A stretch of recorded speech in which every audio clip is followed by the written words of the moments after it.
dapat ay isang hangarin, isang plano, isang mataas na hangarin ng tao na maging masaya. Happiness must be a goal, it must be aspired for, and happiness must be attained. Kailangang malasap yan, kailangang maranasan ng tao. Happiness must be protected from thieves, from spoilers, from vexations. In fact, happiness must be made, and if needed, must be invented. Sa Ecclesiastes 3:12-13, ano po ang sabi ni Solomon? Pinakamatalinong taong naglakad sa balat ng lupa. I know that there is nothing better for men than to be happy and do good while they live, that everyone may eat and drink and find satisfaction in all his toil. This is the gift of God. So kailangan po meron tayong goal to be happy. Because if you fail to plan, you actually plan to fail. And if you fail to plan to be happy, you're actually planning to be sad. Pag ang isang bahay po ay ginagawa at walang plano, di kahit ano na lang ilagay nyo, kahit ano na lang ikabit nyo sa isang sulok, yun na lang. Wala kayong nararating. Pagka binalak natin halimbawa na magbiyahe, wala naman talaga tayong mapa, wala tayong pupuntahan, kung saan na lang tayo mapapasuot. Kung wala ka naman talagang kursong gustong pag-aralan, palipat-lipat ka ng kurso, hindi ka matapos-tapos. Kailangan may plano. At kailangan kasama po sa plano na yan, mga kapatid, maging masaya. You've got to plan. You've got to make it a goal so that you have a clear set of steps that you must take so that you will be happy. Happiness doesn't grow on trees. Happiness does not fall from the sky. It must be worked for. And if needed, it must be protected. Napakarami pong mga bagay na gusto tayong nakawan ng kaligayahan. Taong hindi mo kilala, sisimangutan ka. Taong hindi mo kaano-ano, matatapakan ka. Taong hindi mo malang binabalak na makita sa buhay mo, biglang naging dahilan ng iyong kalungkutan, nanakawan ka, sasaksakin ka, o hold upin ka, re-rapin ka. Napakaraming taong gustong gumawa ng masama sa atin. Meron naman mga tao, hindi nila balak gumawa ng masama, pero nakagawa na pala ng masama sa atin, ang walang kamalay-malay. Meron naman mga tao, ang lapit-lapit sa atin, sila magiging dahilan para huwag tayo maging masaya. So pag pinayagan mo lamang na ang kaligayahan mo nasa kamay ng iba, lagi yung mawawala, laging aagawin ng iba. You've got to have a certain set of rules that you observe, that no matter what people do, they will not take away your happiness, or at least they will take only a portion and a part of that happiness.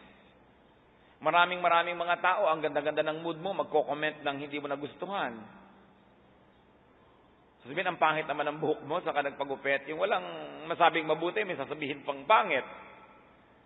Meron naman gumagawa ka ng paraan para ka sumaya. Sila naman, bibiguin ka nila. Kailangan, sabi ni Solomon, wala na akong alam na mas mainam pa sa buhay. Kundi, una, ang tao ay magpakasaya at gumawa siya ng mabuti. Siyempre, yung kasiyahan na hindi naman ikalulungkot o ikalulugi ng iba. Happiness is the correct response to God's blessings. Are you blessed by God? You must be happy. Binigyan ka ng Diyos ng paa, lumakad ka, mamasyal ka. Binigyan ka ng Diyos ng kamay, may gawin ka na nakakapagpasaya sa'yo. Binigyan ka ng mata, tumingin ka sa magagandang tanawin. Binigyan ka ng bibig, magsalita ka, kumanta ka. Nakakagalaw ka, sumayaw ka. Ibinigyan tayo ng Panginoon ng mga bagay na maaring maging kasangkapan para tayo sumaya.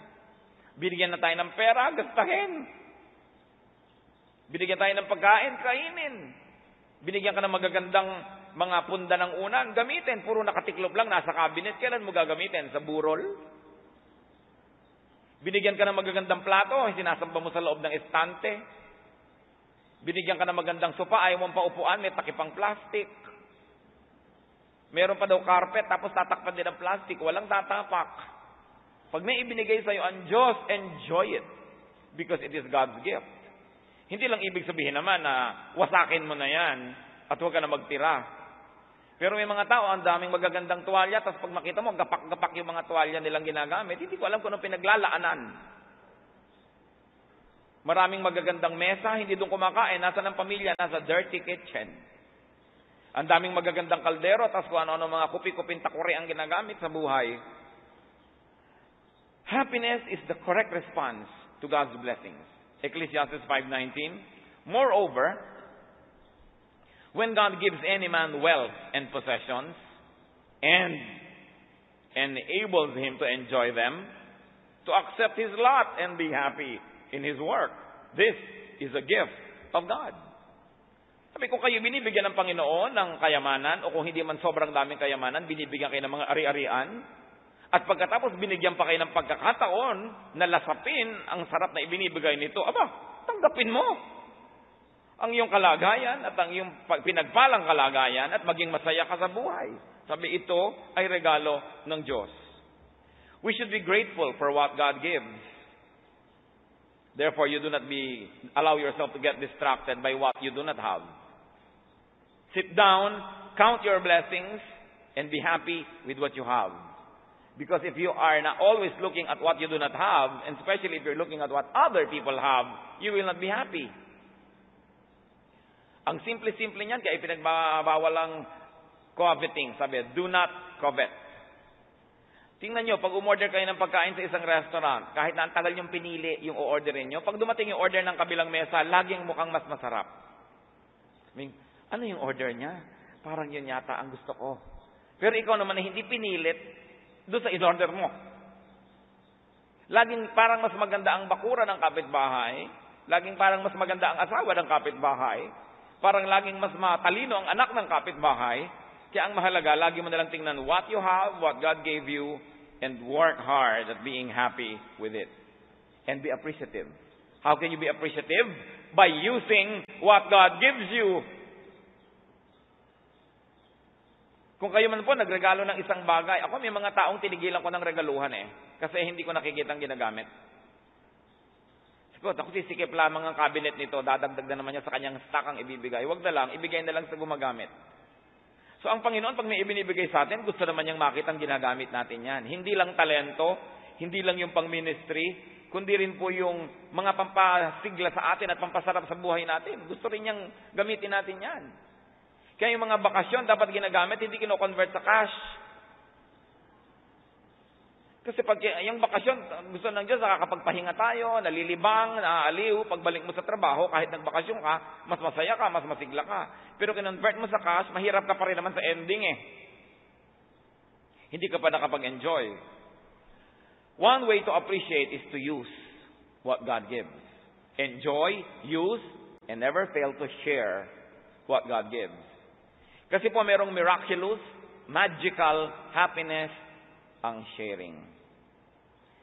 At yun lang mga nagbibigay ang nakadiscovery nito na meron palang ligaya at sarap at saya na nakareserba para lang sa mga mapagbigay. Merong ganung uri ng kaligayahan na hindi nararanasan ng mga makasarili, ng mga selfish people. And you should remember this, when God gives you good things, and then gives you the opportunity to enjoy them, that's double blessing. Sabi, when God gives you and enables you to enjoy it. So what enables us to enjoy? Time. Kailangan natin ng oras para mag-enjoy. Ipinaplano din natin ng oras.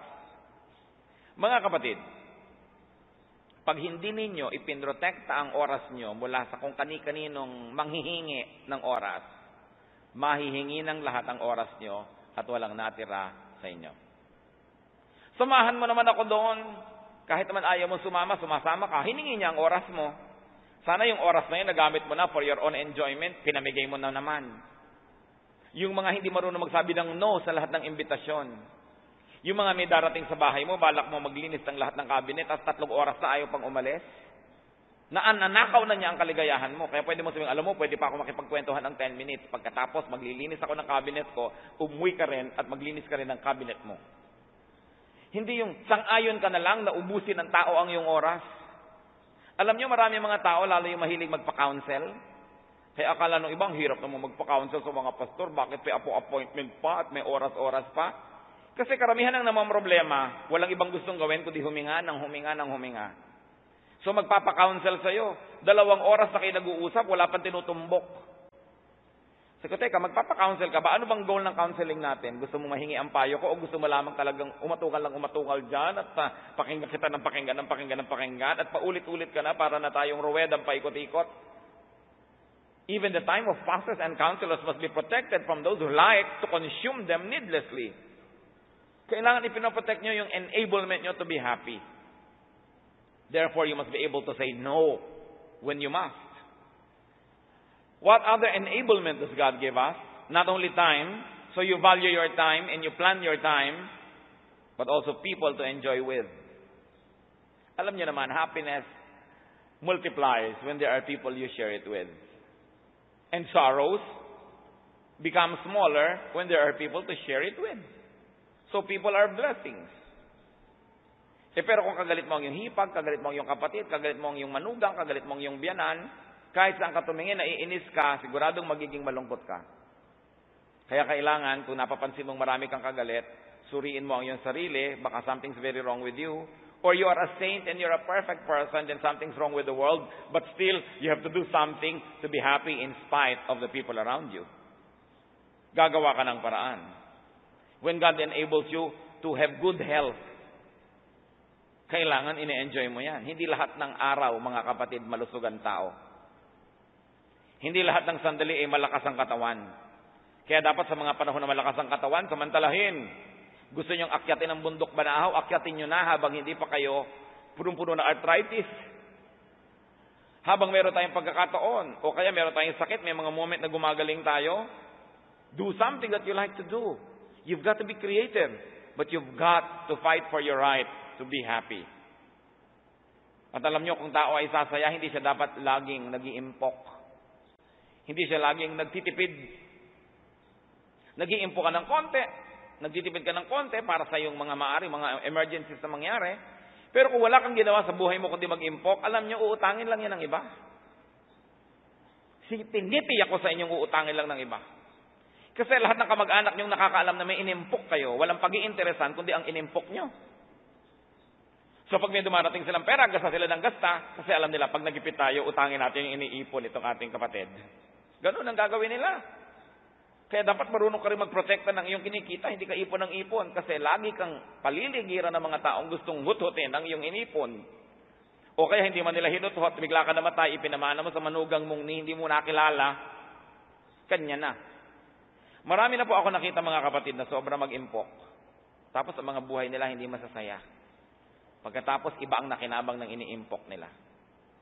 Meron pa ngang isang nabalita, napalagay pa sa dyaryo itong babaeng ito na taga-Amerika.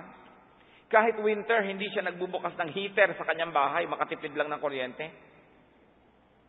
Ang bahay niya, ang dilim-dilim, ni ayaw magbukas ng ilaw. Nung namatay, ang yaman-yaman pala niya. Ang yaman-yaman. Napunta ngayon kung kani-kanino yung kanyang kayamanan. Tinitiis mo yung ginaw. Nagtitiis ka na walang magandang pangginaw. Para kanino? Kailangan, pinag-aaralan din natin mahalin ang ating sarili. Bagamat hindi naman natin minamahal ng higit sa Diyos o higit sa kapwa. Pero dapat mahal mo rin ang iyong sarili. Huwag kang impok ng impok. Kailangan marunong ka rin, yung kinita mo ngayon, gagasasin mo. Nagtitipid ka ng konti, pero hindi puro tipid. Nakakataya ka ba that you will live long enough to enjoy what you're saving? Gifts are meant to be enjoyed, especially God's gifts. So mahalaga, correct response to God's blessing. Happiness should be enjoyed in good times. At yan nga ang binabanggit natin kanina. Ecclesiastes 7:14. When times are good, be happy. But when times are bad, consider. God has made them the one as well as the other. So dapat bagay ang ating kilos sa panahon. Sabi, when times are good, be happy. So good times are gifts from God. Ibagay sa okasyon ang mood. Dapat po, pagising pa lang natin sa umaga, may pupuntahan tayo, may gagawin tayo, ina-identify mo na, is this meant to be a happy day? So if it's meant to be a happy day, be happy, strive to be happy. Halimbawa, pupunta ka sa party, it is meant to be a happy time. So sasabihin mo, tatanggalin ko ang aking pagiging mahiyain, makikipag-usap ako sa mga tao, Kakain ako kung may pagkain masarap, hindi yung pinipilit ako, busog. Pumunta ka pa daw sa party. Pupunta ka sa kasalan, sabihin mo, ang kasalan, is it a sad or a happy occasion? It must be a happy occasion. So I'll be happy. Ilang libong magulang na ang nakita kong ikinakasal ko ang anak, tas ang mukha, akala mo ensemadang malolos. Akala mo pinilipit na tinapay ang mukha. Siguro hindi niya gustong mabibyanan ng kanyang anak, hindi niya gusto ang kanyang magiging manugang, pero utang na loob, ikinakasal na. Wala nang bawian. So magpakasaya ka na dahil kasalan. Tuloy ipinapakita yung video hanggang kaapu-apuhan mo, sabi ng mukha mo, kasal. Gusto kong pagsasampalin yung mga nanay. Pak, pak, pak, pak. Bakit ganyan ang itsura ng mukha mo? Kasalan ito. Meron naman, umaten pa daw, wala kinakausap. Hindi kikibo kahit kasalan. Lahat na ng tao nakikiramdam. Bakit? Galit yata sa ate, galit yata. Pati tuloy kaligayahan ng iba, naapektuhan na. Pupunta halimbawa sa mga reunion, pagkatapos magmumukbok sa isang sulok, hindi naman makikipag-usap sa mga pinsan, sa mga kamag-anak. Meron pa daw, holiday, bakasyon. Pamilya, nag-ipon, nagplano na magbakasyon kung saan. Pagkatapos ng kagalitang mag-asawa dahil lamang naiwan ng kung ano, naiwan ng termos. Magdadabog na ng 3 araw na bakasyon. Nagkagastos pa daw, tapos yung pala, palulungkutin lang niya. So sabi, when times are good, be happy. It is important, brothers and sisters, that you identify the time. Ngayon, pupunta kayo sa lamay, tapos doon kayo halakhak ng halakhak. Wala kang makipagkwentuhan, kainin lahat ng mga butong pakwan doon at mga kumpitis. Parang wala ka sa lugar. So, this is a sad occasion, so I'll try to be subdued. It is time to be sad. In other words, you identify. Igalang nyo ang okasyon. Because sometimes we spend a lot of money, a lot of work, a lot of effort to put up an occasion so people will be happy. Tapos maninimangot ka. Tapos may hindi ka nagustuhan kilos ng isang tao, narinig mong ganito, magdamag ka na, maghapon, 3 araw ka nang magmumukmok, affecting everybody around you. That's why it is so selfish. Because of course, people around you will be affected.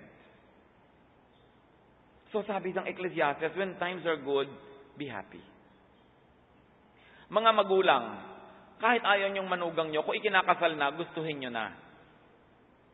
Kasi, meron pa ako mga nakita, and these are sometimes very famous lolas. Ito na yung apo, ayaw sa napangasawa ng anak.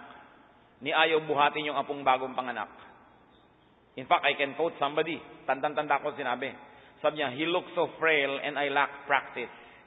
Kulang daw siya sa pagbubuhat. Actually, ayaw lang manugang. Ayaw sa manugang. Nung lumaki naman yung apo, joy of her life. So, tatanggapin mo rin lang yan, 10, 15 years from now, tanggapin mo na.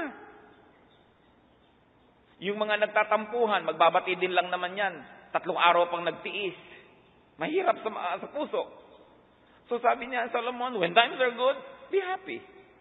And identify, this is a sad day. You know, there are only very, very few days that are meant to be sad. Sadness should only be a few tiny dots in an otherwise long, happy line of life. But why are many days sad?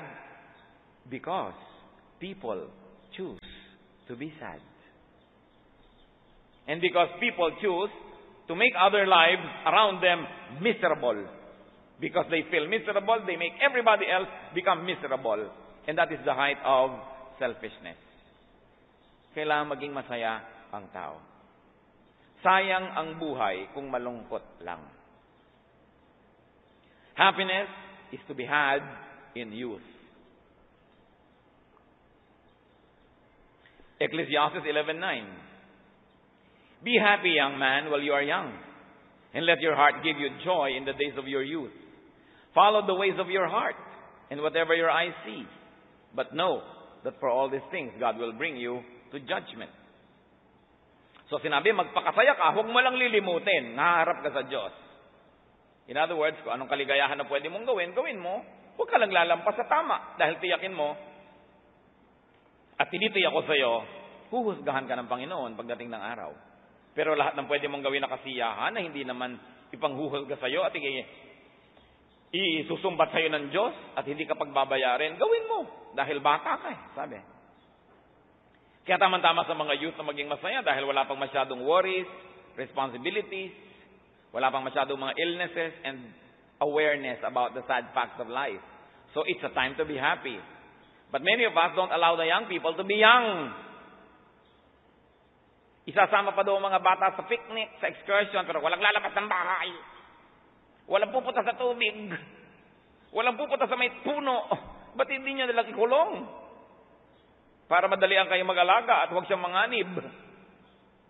Kaya kinakailangan pinapayagan din natin ng mga young persons. Pero siyempre may limitasyon. Kung may danger talaga, hindi. Pero you should define what danger is. Hindi yung sobra na linis ng bata. You know, children should be clean enough to be healthy, but dirty enough to be happy. Pag sobrang linis, parang lagi nasa ospital, una, hindi na nakaka-develop ng antibodies, humihina tuloy ang katawan. At pangalawa, alam niyo yung batang kay linis-linis ng damit, maghapong may pinuntahan, ang linis-linis ng damit, isa lang ang tinitaya ko sa inyo noon, isang masungit na nanay, at isang batang hindi nag-enjoy. Dahil ang gusto ng nanay, ang batang anak niya, parang manikang Barbie doll na nasa loob ng eskaparate. Hayaan niyong gumulong-gulong. Sapagkat may panahon ng lahat ng bagay na yan, pagkaedad niyo na siya, gugulong pa ba yan? Ang hirap naman sa atin, gustong-gusto mo, ay, ang bata nakakalakad na, wow, hakbang, hakbang. At pag marunong maglakad, huwag kang aalis ng bahay. Huwag kang aalis dyan ka lang. Siyempre, merong hangganan ang pwedeng gawin dahil ngayon, mapanganib ang panahon. But parents must know which they should allow and which not. Because sometimes we deprive children of their childhood because we expect them to behave like adults. The very nature, the very disposition, the very situation of children and young people are very conducive to happiness. Kaya kailangan huwag tayo ang maging sagabal dyan. Dapat we should make children as happy as possible. Kasi yung kaligayahan ng bata habang maliit siya, baon-baon niya buong buhay. Yun ang kanyang panglaban sa lahat ng sakit ng mundo. Pero tingnan niyo yung mga batang lagi na lamang inapi, lagi na lamang pinagalitan, lagi na lang ginulpe. Pag lumaki, gumaganti sila sa mundo, galit sila sa mundo, dala-dala nila sa puso nila. Pabaunan ng maraming kaligayahan ang puso ng isang bata. At napakalaki ng pagkakataon na yan ay maging isang well-adjusted person. Allow young people to be happy and allow them to be young.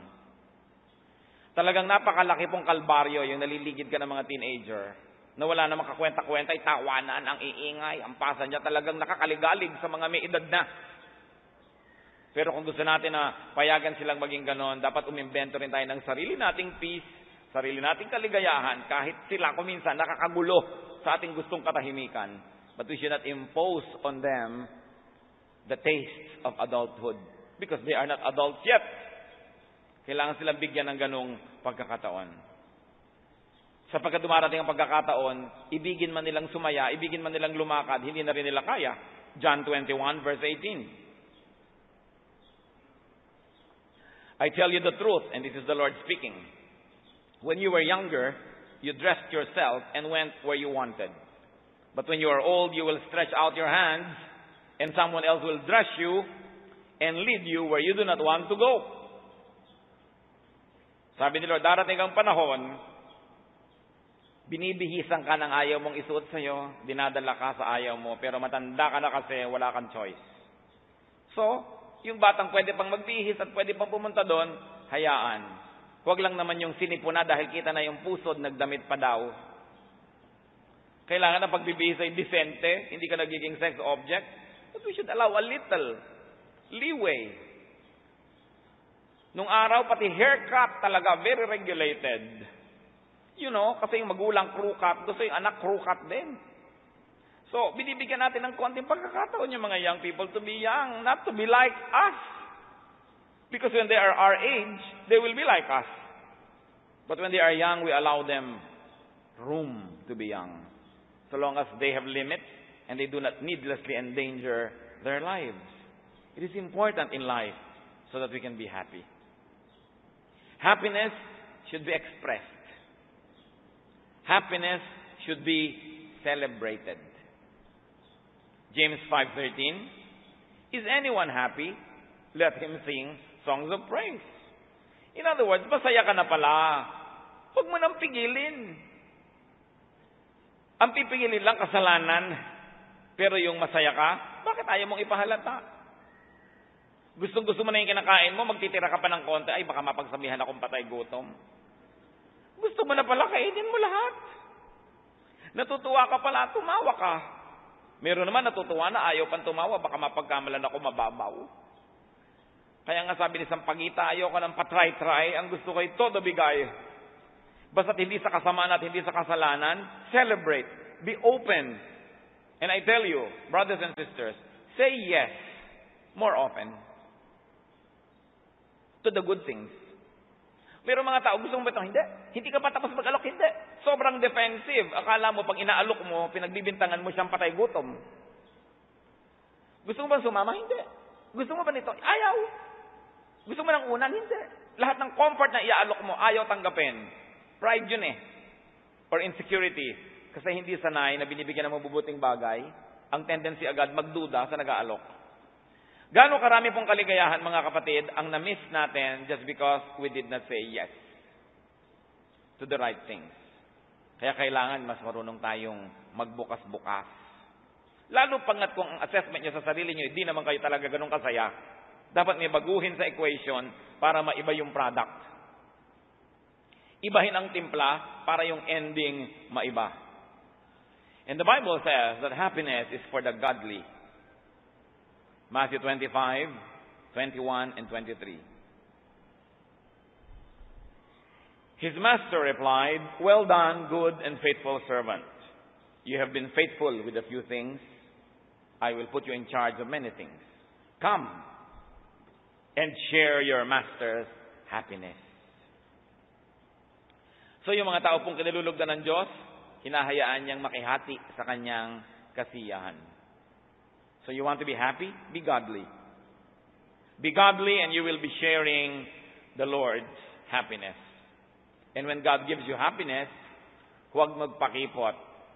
Kailangan pinapasaya ka, magsaya ka. Ipakita ang appreciation sa kabutihan ng Diyos. Finally, marami sana tayong gusto pag-usapan, pero for now, happiness is from God. Happiness is for people who please God. Ecclesiastes 2:26, to the man who pleases Him, God gives wisdom, knowledge, and happiness. But to the sinner, He gives the task of gathering and storing up wealth to hand it over to the one who pleases God. So, may pinapayagan pala ang Diyos na maghirap at mag-ipon ng mag-ipon. Hindi siya natutuwa sa mga taong yon. At kung lumaon, ibibigay lang pala ng Panginoon dun sa kinalulugdan niya yung pinaghirapan ng iba.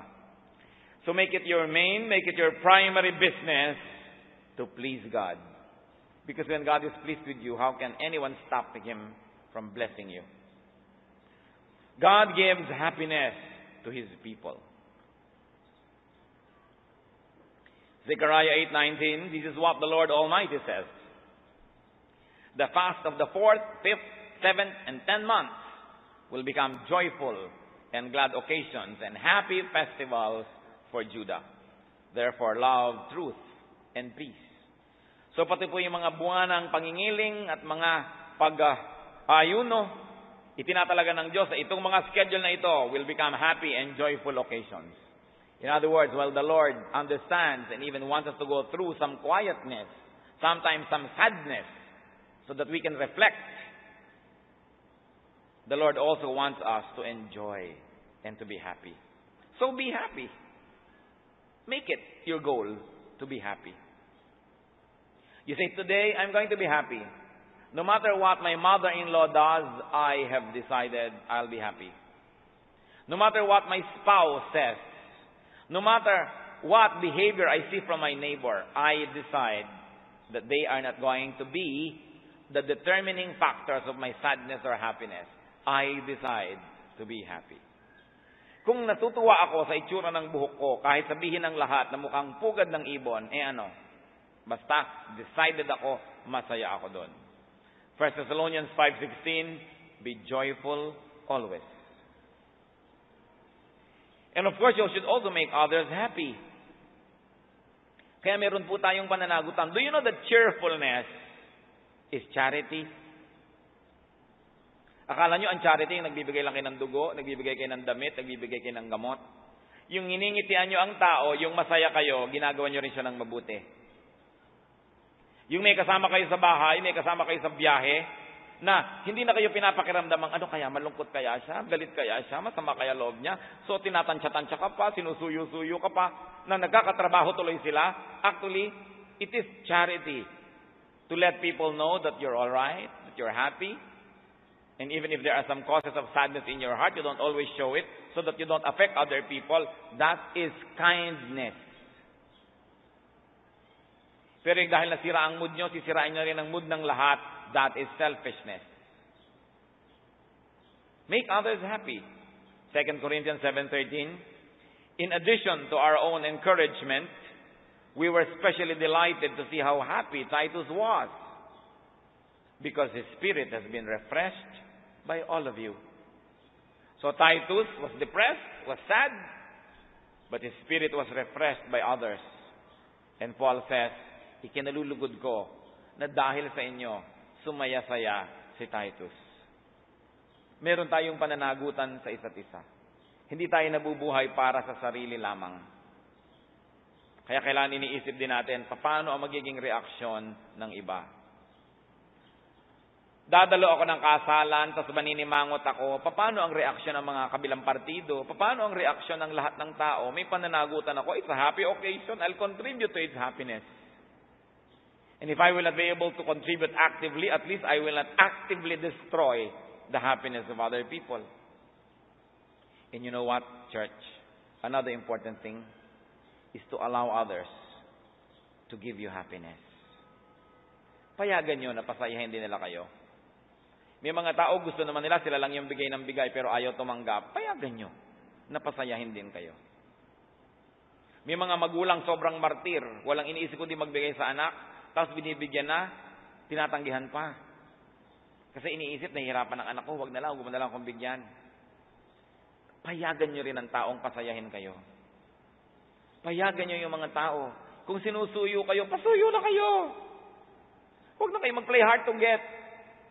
Kasi maiksi ang buhay. Bawat isang araw na hindi ka masaya, kabawasang malaki. Meron nga po tayo isang kapatid, ikinalulungkot natin. Sumakabilang buhay na. So, ganyan ang buhay. Halimbawa na isang pastor, tulad ng inyong lingkod, may ipinapanganak ngayon, may mamamatay bukas, may nanganganib ngayon, meron namang biglang gumraduate, hindi mo na malaman kung paano ka sasaya, lulungkot within the span of 1 minute. Dahil ang buhay napakaiksi at ang buhay napakarupok. Yung kasama mo lang ng isang linggo, hindi naglipat linggo, namatay na ilibing, sa loob ng isang linggo, ang daming pwede mangyari. So, paano nyo papayagan na meron kayo isang linggong hindi kasundo? Paano kung next week, wala na pala siya? Sising kayo ngayon. Naku, bibigyan ko pa naman ng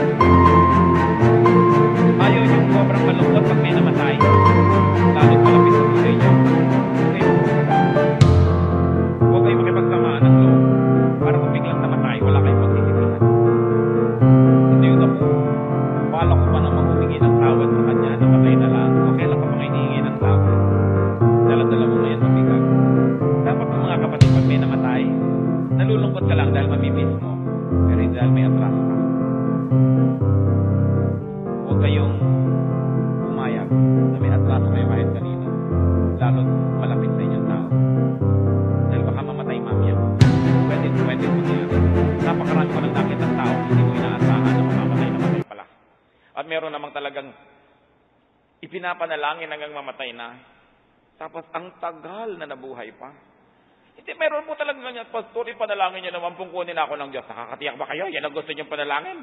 Opo, talaga gusto ko. Hirap na ako sa kalagayan ko. Tiyak naman ako sa Panginoon. Wala na naman ako ibang project.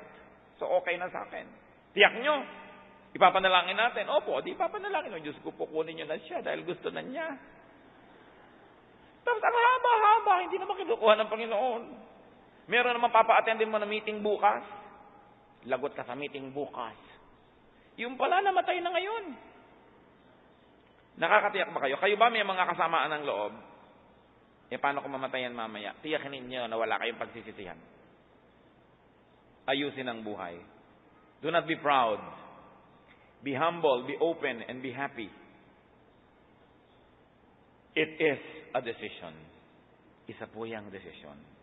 Panginoon, salamat sa pagpapaalala nyo na gusto nyo kami maging masaya.